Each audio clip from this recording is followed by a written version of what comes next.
3, 2, 1. Here we go!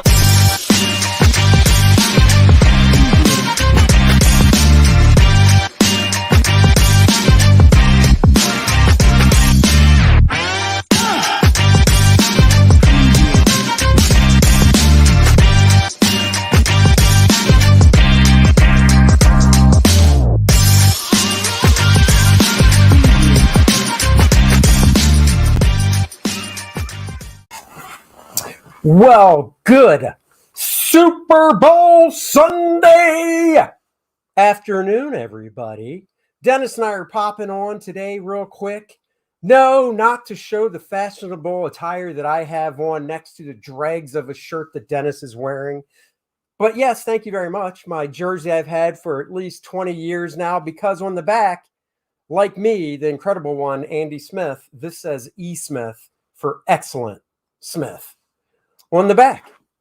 That's too bad. It would have been worth money if it was for Emmitt Smith. Oh, you son of a... it is Emmitt Smith. Now, this isn't a real jersey that... hold on, the camera looks like it's flickering here. I'm going to switch to a different camera. I can't deal with flicky flickering like that. I saw that at the bottom, and you guys deserve better. I thought that camera might do it, but no. Whoa, there's like cameras everywhere in here. I know. Well, you know, when you run a high-class operation like I do. I feel like we're watching Dexter and there's cameras There just you looking go. down. Hold on. Lots of dead space now. This is all stuff I should have done before. But hey. Okay, so there we have it. This is totally an impromptu one. Yeah. So we just got back from a road trip. we just got back road trip. We went to our buddy Tracy's store, Needless Toys and Needless Essentials. Needless Essentials. Great. Mostly toys that Tracy has at the store, but he has some comics as well, and I picked some up. And my daughter, of course, got some toys. So anyhow, and Dennis didn't buy anything. I know. First time I've ever walked out of his shop without something, but didn't have a lot of Star Trek stuff.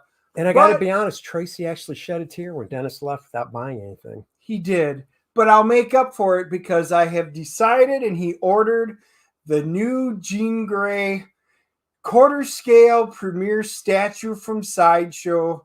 It won't be released until 2023, but my wife said no, but because it's $1,000. Oh, I know, but it is going to be a centerpiece, and it's not coming out to 2023. So that will be a huge, phenomenal addition to my Sideshow Jean Grey statue. what's up, General Piggy? Hello. Well, welcome. So today we're going to talk about the movie Antlers. You're like, Antlers? What the hell's Antlers? Is that a Christmas movie? Antlers? No. It is a horror movie that I think I'm sharing the screen. We're going to watch the trailer together. I want to say we saw the first trailer for this movie in, God, what? 2021? No, 2020. 2020, because we waited for that movie, and then all of a sudden it got pushed back. Then we would see the trailer, kind of like The Kingsman. You know, it kept getting pushed back and pushed back. So Andy and I were overexcited to see this movie, and we never got to see it in the theater. He called me up and he goes, "Dude, where are you?" I said, "Just getting home." "Why?" He goes, "Antlers is on HBOMAX." I'm like, "Really? Holy crap." So we both sat down and watched it last night. Yep, we watched Antlers. Speaking of The Kingsman real quick, how fast did that movie come and go? Because that came out at Christmas time. Considering I have seen that trailer no less than 23 times in the movie theaters. Dude, and that movie kind of came and went. I know, it came, it isn't. Yeah. So that's another one we were very excited to see. Never even got to see it in the theater. It was bad timing, but it did not last long. No. All right, let's look at this trailer so you guys know what we're going to review. And then we'll creepy. So yeah, now we're going to review it. intrigued us when we saw it in the theaters, and we both looked. We're like, yeah, we got to see that one, because we both, as soon as we saw it was Kerry Russell, we're like, oh, the American. Wow. Yeah. We know we're going to see it just because of Kerry Russell.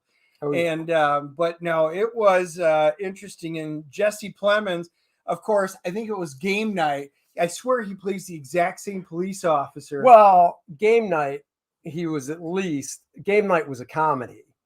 But Jesse Plemons, he's a great character actor. I first saw him in Friday Night Lights, which was a TV show on NBC. Of course, that show was about high school football in Texas because it's such a big deal. And he was obviously in high school, wanting to be on the team, be a cool guy. That show also was one of the first times you saw, what was his name? The guy that plays Creed. Now I'm blanking on his name. Oh my God. Why am I blanking? Michael something. Yes. Oh my God. I know. We're both blanking on his name, but he was in Friday Night Lights as well. I feel so bad. But he's a great actor. He was obviously the bad guy in Black Panther. The funny thing is, I want to say, and I know it's not him, but the first Michael that comes to mind, because we just watched Dexter's Michael C. Hall. Obviously, it's not him. But anyhow, Michael B. Jordan. Thank you very much, General Piggy. Michael B. Jordan. Thank you. You win a no prize. Look for it in the mailbox soon. This is what happens when we impromptu decide we're just going to hop on. This is what happens when we do drugs before a show. Oh, God damn it, that heroin. Anyhow, just kidding. We don't do heroin. We stick. That's because he's actually watching Planet of the Apes. So whatever happened, his second screen down here. This is not the full movie, is it? It's Planet of the Apes from 1968. Is this the full movie? Yeah, that's the beginning of it. Yep, oh my God, it's the full movie. Hold on, I got to. So it winds up being, he's got it on the screen down here, and you can see Charlton Heston like shooting himself up. So between that and Antlers, I mean, he's thinking about shooting up now. I am. So anyhow, back to Antlers.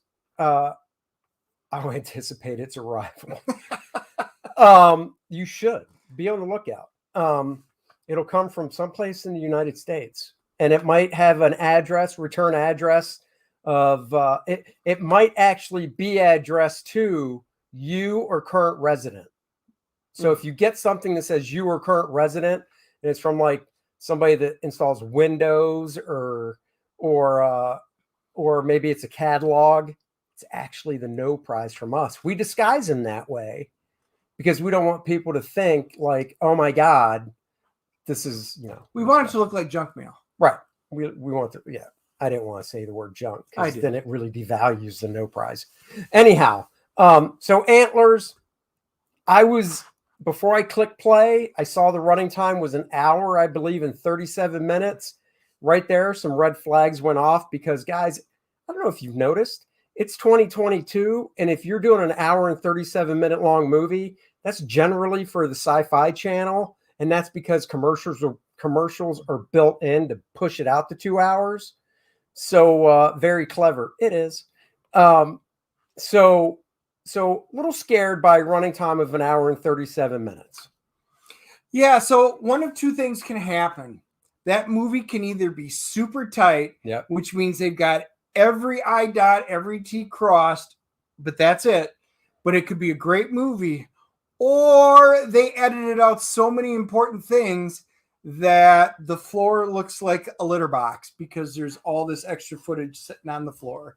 And I gotta say, I like to go into movies and think that there's at least 20 minutes of stuff that was edited out. It could be less, but I like to use the rule of 15 to 20 minutes. If they took out 20 minutes of this movie, so it was 2 hours as a rough cut, and they said, we got to trim some fat, and they got it down to an hour 37, my advice would have been leave in that extra 20, because I'd rather judge, wow, they could have took some out, than go, wow, I feel like I missed some stuff. And here's a great example. And we already kind of talked about it on our drive to our buddy's store, but I didn't bring this part up. And I thought of it when I saw the trailer. In the trailer, we saw Kerry Russell, who's a school teacher, putting these pieces of paper together that you could tell was a drawing that was torn up and thrown away. And the kid Lucas in the movie fills up drawings and stuff, but they never saw him. We never saw him in the movie take a drawing, tear it up, and throw it away.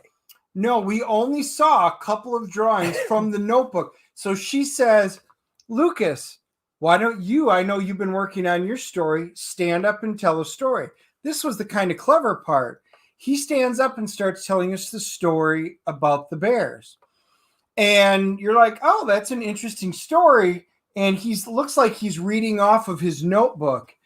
In reality, they actually look over a pan over his shoulder, and it's just drawings. Right. So he knows this story in his head. He has drawn it, and he's just reciting his words based on the drawing because it's already all built in. But my point was, there had to be a scene that showed him tear something up and throw it away, and they thought to themselves, I don't think we need that.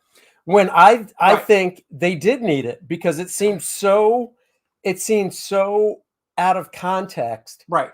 Her putting the pieces of paper together. They didn't even show her digging anything out of the trash. So to continue on, he's telling the story about the bears. The bears die. There's a really sad part in it, but something wound up killing the bears, right? So we know that there's a tie-in. Well, this picture that is tore up is this scary looking creature. And that is probably what killed the bears. We never see the picture from him. We never see her find the picture. You hear her mention that she found these in his desk. You never see her dig them out of the trash. She just shows up with them to Amy Madigan, who's like, I think she's like a counselor. Yeah. And she goes, I'm worried about him because I found this. She, of course, takes him to Graham Greene's character. He goes, well, where did you get this? Well, one of my students drew this. He goes, and he's native. And she's like, no, he has to be, because basically this is stuff from legends. Right. It's the Wendigo. And then he goes, yes, it's talked. And he briefly touches on that it's a Wendigo.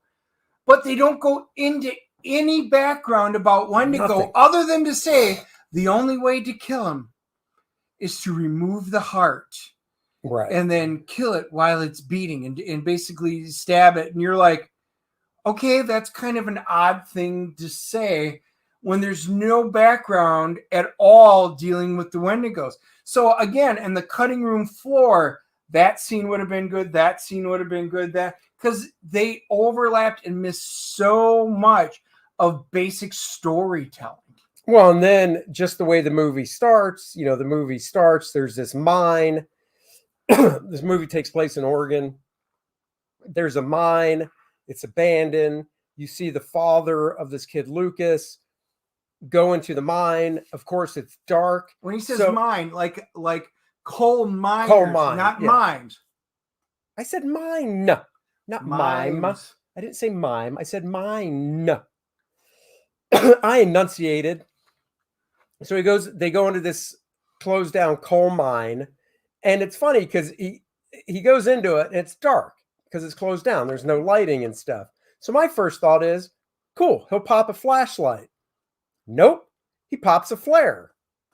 I'm like, well, that seems odd. Why use a flare? Why wouldn't you use a flashlight? Particularly when there's combustible gases that have a tendency to be in mines.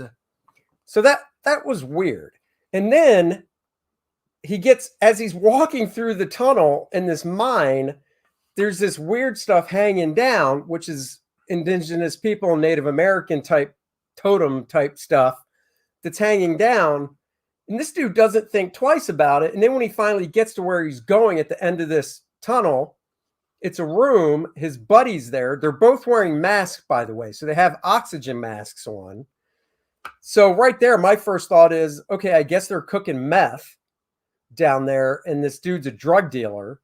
That you never find out. Like, you never find out what's up with this dude, what they're doing down there. And then they hear a noise from some other place in the mine, and one of the dude lifts up his oxygen mask, and I'm like, well, if you can just willy-nilly lift up your oxygen mask, what the F are you wearing it for in the first place? If you don't care enough that you hear a noise. It's not like the oxygen mask covers your ears. What's up, Eric the Guapo?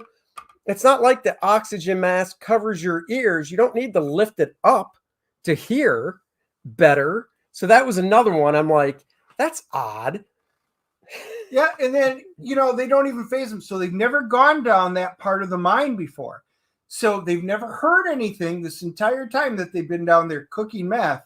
And all of a sudden they've got the flares, and there's all of these, they're like worry bags that are hanging down. And they're like sitting there, and you can see them all, and they're looking up. It doesn't even phase them. Like, oh, what are these strange warding looking bags that are hanging from the ceiling of this cave doing here? No, they're like, oh, what's that noise? Again, we're missing something. They must have cut another piece out and left it on the floor. If they didn't cut these important pieces out, they just did a shitty job with the script and the storytelling, because it seemed like they left out so much important information. Even the fact of, so they hear the noise. Obviously, it's the creature Wendigo that we find out later. It's a Wendigo. The Wendigo, for some reason, tears up one of the guys. They showed him in the trailer that we showed laying on the table in the morgue. He tears that guy to pieces, but I guess he has the forethought to either let the other guy go. See, here's another thing they didn't touch on. Out of the two guys, the father of Lucas just gets scraped. Frank. And if you get scraped or whatever, you'll become a Wendigo. But here's the thing. What happened to the first one? Because it doesn't just die. It's not like a bumblebee where it stings you and it's like, oh, shit, I stung you and now I die. Right. One died and one got infected. Zombie infected? Right. But what happened to the original? Well, that's just it. We don't know. Right. And then so there should be two. The other brother, Aiden, the other younger brother. So Lucas is the one. Hey, Fuzz. Fuzz Aldrin in the house. Love it. So what's interesting is we've got an issue because now you've got the other brother, Aiden, who we find out is infected. The father, Frank, is infected and really far gone. And Lucas has got them locked up in the attic, and he takes them food. We are talking about Eric Wapo. We're talking about the movie Antlers. It was a horror movie that we originally saw the trailer to sometime at the end of 2020, I want to say, and it just kept getting pushed back and pushed back. And then I saw yesterday that it was on HBOMAX. And I told Dennis, I said, dude, Antlers is on HBOMAX. We don't have to go to the theater. So we watched it at our respective houses last night and thought we'd talk about it. So that's what we're talking about. And you can go back and watch the very beginning. We actually played the trailer. Yeah. But it's a disjointed movie. The storytelling wasn't great. You know, it had its good moments. So if they had completed the storytelling, the action sequences were decent. Where you actually see the creature's growth and you see him come up, he looks awesome. A punk kid is going after Lucas out into the woods chasing him, and all of a sudden the antler comes up and he's like, whoa, and you see him go down the kid and you're like, whoa. There were so many good things about this movie. Do you think the reason that one attacked that kid is because he still had some of his dad inside of him? Sure, that's the father instinct. It's the father instinct. He's protecting his son. Right. Just like even though he gets mad, he's protecting the other son that's infected. What do you say? Fuzz Aldrin says, I made Antlers more emotional. Antlers, Imagine Bambi revenge movie. Exactly. Yeah. That would have been a maybe more interesting movie. I mean, the visuals of the creature were pretty cool. You know, it got a little, I don't know the right word. It was just, you know, Carrie Russell, that's her name, Carrie Russell. Yeah. She's the female lead of the movie. She's the star of the movie. Yeah. And amazingly enough, she can get into a one-on-one fight with the creature and win when two cops get taken out by it. So again, there's this woke part of the movie. That's what I was going to say. And I'm not going to sugarcoat it. He goes and takes out all these bad guys. One of them, they're shooting him and stuff like that. Oh yeah, it doesn't do anything. Well, she's got a homemade spear and like, ha, ho. I mean, the Amazon Princess Warriors with Wonder Woman, she would have made them proud. Yeah, she would have. Fuzz Aldrin says, did the scratches and scrapes on the kid's body cross the line for movies? No, I don't think so. I don't think so. Yeah, no. And so they do. And when the kid, he gets beat up by another kid, and they do show him like in the nurse's office and his shirt's off and he can see the bruises and the other stuff. So, this movie does go from A to Z. The problem is it just misses a whole bunch of letters in between to make it coherent. The end of the movie leaves it wide open for a continuation with the son. They don't explain that. This is the other part. They don't explain, like in a zombie movies, how does it get transmitted? How do you become a Wendigo to start with? And how do you pass it on? One that became a Wendigo got scraped. Oh my God, that's enough to basically infect him. Another one gets run all the way through. Some of them die, some of them don't. None of that is actually explained. And again, sitting on the floor has to be lots of important information that would fill in all of these gaps. What they showed was good, but not great because they're missing huge important parts and elements of the movie. Yeah, I mean, I think the point of how you become one was pretty clear. You just get scratched. If you get run through and die, you just die. I mean, it's not a zombie. I thought that was pretty clear. Like that one cop was definitely dead because he got ran through with the antlers, literally poking out him. So I think that's pretty clear. You have to get scraped up. You can't, have your heart stop beating and you still can become one. I thought that was pretty clear. Yeah. I mean, I get it. You're a Packers fan. You need a little more.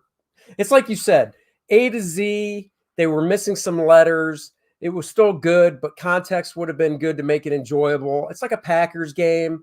Beginning to end is usually all there, but then in between there's some shit and you scratch your head, but it was kind of enjoyable. I know. Unlike the Cowboys games where it goes A, B, C, and then just ends, and that's the whole season. Oh, that is so unworldly. They both made the playoffs. They're both. You can say that for 1 year. You can say that. They're both watching the big game from their couches. We are. Romo and Prescott can we've been arguing all day. Romo and Prescott can be texting each other, saying, "Man, if I was there, I would have done this pass." And Dak Aaron Rodgers, he's on the phone with his mullet, Joe Rogan.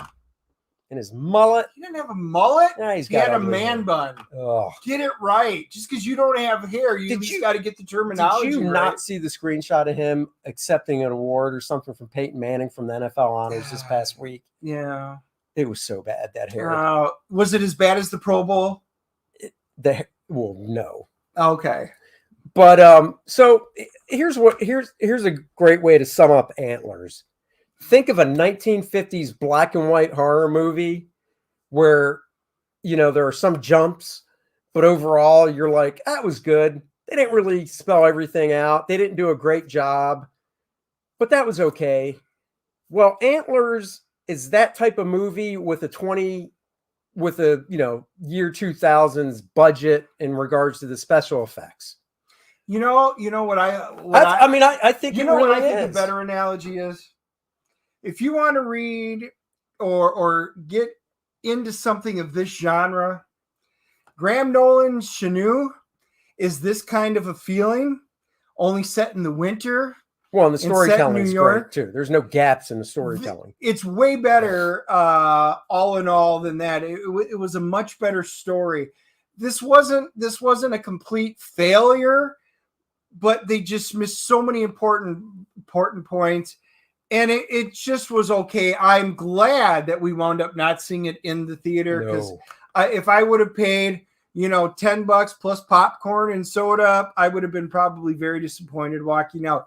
But if it's HBO Max because it's free and you got a little time and you like these movies, it's probably worth a watch. And then you guys can let us know what you think. Yeah.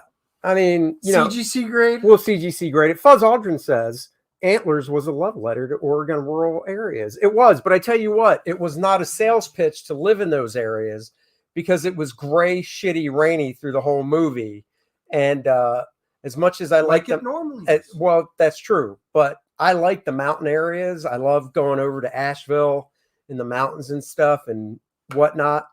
But I'm not moving there if it's gray, shitty, and rainy all the time. I mean, there's a reason why Seattle grunge took hold. Because grunge is sad, just like the weather. That's true. I thought you were going to say like the Packers this season. No, I wasn't going to leave the football out of it, but here we go again. Okay, so CGC rating or CGC rating is based on a scale of 1 to 10, 10 being the highest, actually 0.5 being the lowest because CGC is that grading company for comic books. And we never give anything a 10. There's never been a 10. There's never been a 10 and there's never been a mint. There's never been a 0.5. Nope. But CGC rating on this, I'll go with a slick right down not down the middle, a little higher than the middle, 5.5. I was entertained. Like I said, if you like horror movies and you like B horror movies, I think you'd like this movie. And especially if you can watch it from the comfort of your own home where you can get up and hit the can, read a book at the same time. I think you'd enjoy it. So I go 5.5. It's a popcorn. We're pretty close. I'm going to 6.0. I agree. It's kind of like a B horror movie with better special effects. And that's the only reason I'm giving it a little bit better. It had potential. They just fell short because I think they cut out too much. Yeah. What can I say? If you like it, enjoy it. I definitely wouldn't say just skip it. If you like those type of movies, you may do it and you may disagree with us. You can always leave us comments because we love to hear that. That's right. Now, I did drop, for those of you that are on there, make sure if you're not our normal subscribers, hit the like and subscribe, or if you guys see this later, I did redo my very first PowerBook recording from the Star Trek. I actually use it, put the whole record down and go through it. So let me know what you guys think of that. And then I may be I'm going to get some feedback over our next couple of shows. I may start doing full reviews of old X-Men comics running through the series, starting with probably number 2, because I only have one copy of number 1 you don't and have it's a reprint? slabbed. I might have a reprint, so I could do the reprint. I just want to do original books and kind of go through them.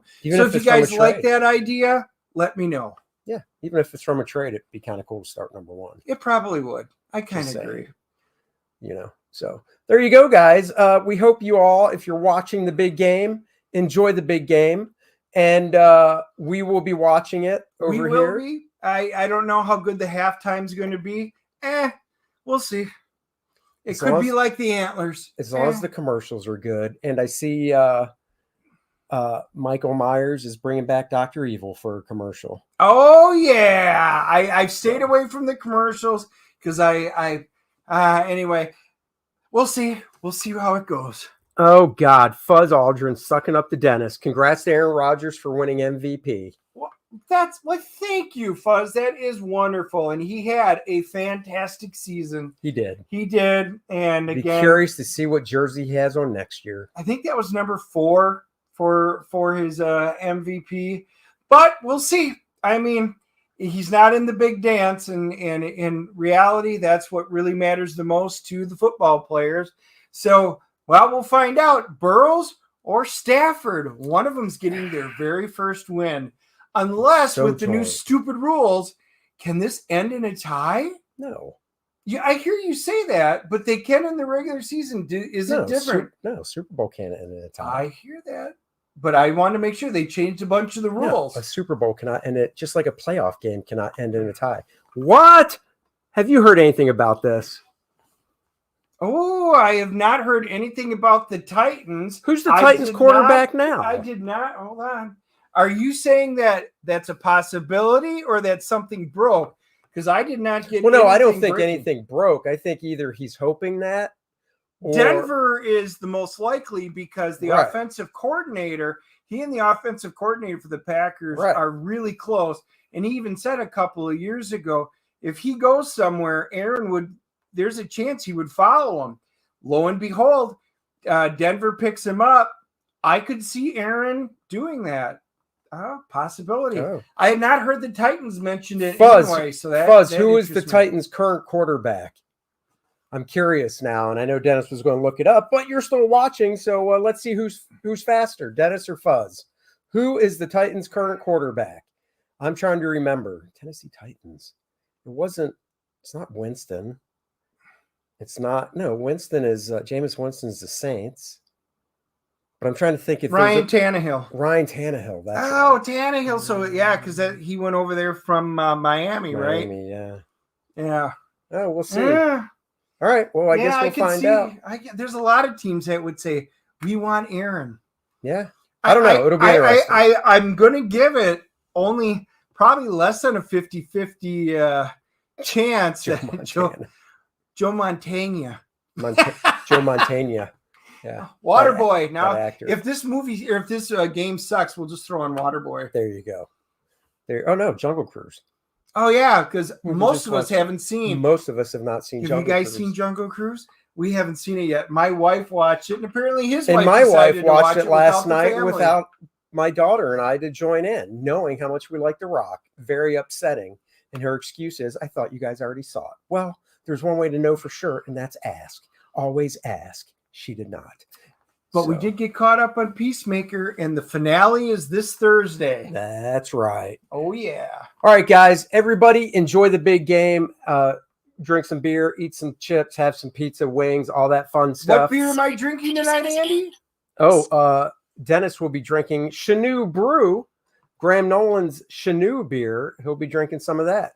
So please like and subscribe to our channel.